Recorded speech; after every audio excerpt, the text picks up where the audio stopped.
বিশ্বের অন্যতম আধুনিক শহরগুলোতেও রয়েছে চরম অনিয়ম, যার ফলে ভয়াবহ অগ্নিকাণ্ডে মৃত্যু হয়েছে 94 জনের। এই আবাসিক কমপ্লেক্সটিতে একসময় 4000-এরও বেশি মানুষের দৈনন্দিন জীবন চলত স্বাভাবিক ছন্দে।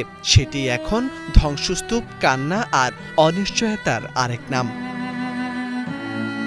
প্রায় 80 বছরের মধ্যে সবচেয়ে ভয়াবহ অগ্নিকাণ্ডে এখানে মৃত্যু হয়েছে অন্তত 94 জনের। নিখোঁজ আছেন আরও বহু মানুষ। আগুন নেভানো এখন কেবল প্রযুক্তিগত কাজ নয়, মানুষের শেষ আশার অনুসন্ধান। হংকংয়ের উত্তরাঞ্চলীয় তাইপো এলাকার ওয়াংফুক কোর্ট কমপ্লেক্সটিতে প্রায় সব ভবনই সংস্কার কাজে ঢাকা ছিল বাঁশের মাচা ও সবুজ নিরাপত্তা জালে। বাইরে থেকে দেখতে নিরাপদ মনে হলেও ভেতরে ছিল দাহ্য ফোম, বোর্ডসহ নানান অনিরাপদ নির্মাণ সামগ্রী।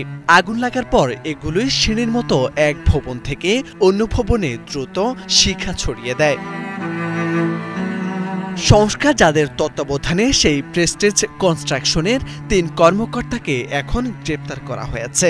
অভিযোগ অবহেলা, এবং সেই অবহেলাই শত মানুষের মৃত্যু ডেকে এনেছে। ফায়ার সার্ভিস কর্মকর্তারা জানিয়েছেন, তারা শেষবারের মতো 7টি ভবনের প্রতিটি ইউনিটে ঢুকে খুঁজে দেখছেন কেউ আটকে আছেন কিনা।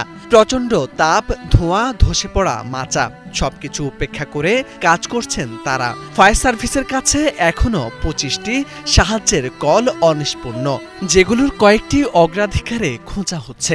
এতে পরিষ্কার, ভেতরে আরও মানুষ আটকে থাকতে পারেন। আশ্রয়কেন্দ্রগুলোতে এখন 900 মানুষের ঠাঁই। কেউ খুঁজছেন বাবাকে, কেউ মেয়েকে, কেউ পুরো পরিবারকে। এক মা তার মেয়ের স্নাতক সমাপনী অনুষ্ঠানের ছবি হাতে নিয়ে আশ্রয়কেন্দ্রে ঘুরে বেড়াচ্ছেন। চোখ ভেজা, কণ্ঠ কাঁপা, কিন্তু বিশ্বাস ছাড়েননি। তিনি জানান, মেয়ে আর তার বাবাকে পাওয়া যায়নি। ভবনে আগুন নেভানোর মতো পানিও ছিল না। মৃতদেহের বেশিরভাগই পাওয়া গেছে 2টি প্রধান ভবন থেকে। কিছু মানুষকে জীবিত উদ্ধার করা সম্ভব হয়েছে। 1948 সালে এক গুদামে ভয়াবহ আগুনে মারা গিয়েছিলেন 176 জন। এরপর এত বড় প্রাণহানি আর দেখেনি হংকং। কিন্তু দেশটির সচেতন মহলের যে প্রশ্নটি এখন সবচেয়ে গুরুত্বপূর্ণ, কিভাবে আধুনিক নগরায়নের মধ্যেও এত অনিরাপত্তা, এত অগোছালো নির্মাণ কাজ বহাল থাকে? কেন একটি ভবনে সংস্কার চলাকালে নিরাপত্তা মানদণ্ড তদারকি করার কোনো কার্যকর ব্যবস্থা রাখা হয়নি? দায় কার, নির্মাণ কোম্পানির নাকি পুর ব্যবস্থাপনার? পুলিশ বলছে নির্মাণ কোম্পানি অবহেলা করছে, এটি স্পষ্ট।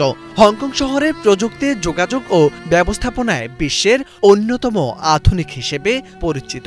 সেখানে পানি ছিল না, মাচা ভেঙে পড়েছে, নিরাপত্তা জাল আগুন ছড়িয়েছে।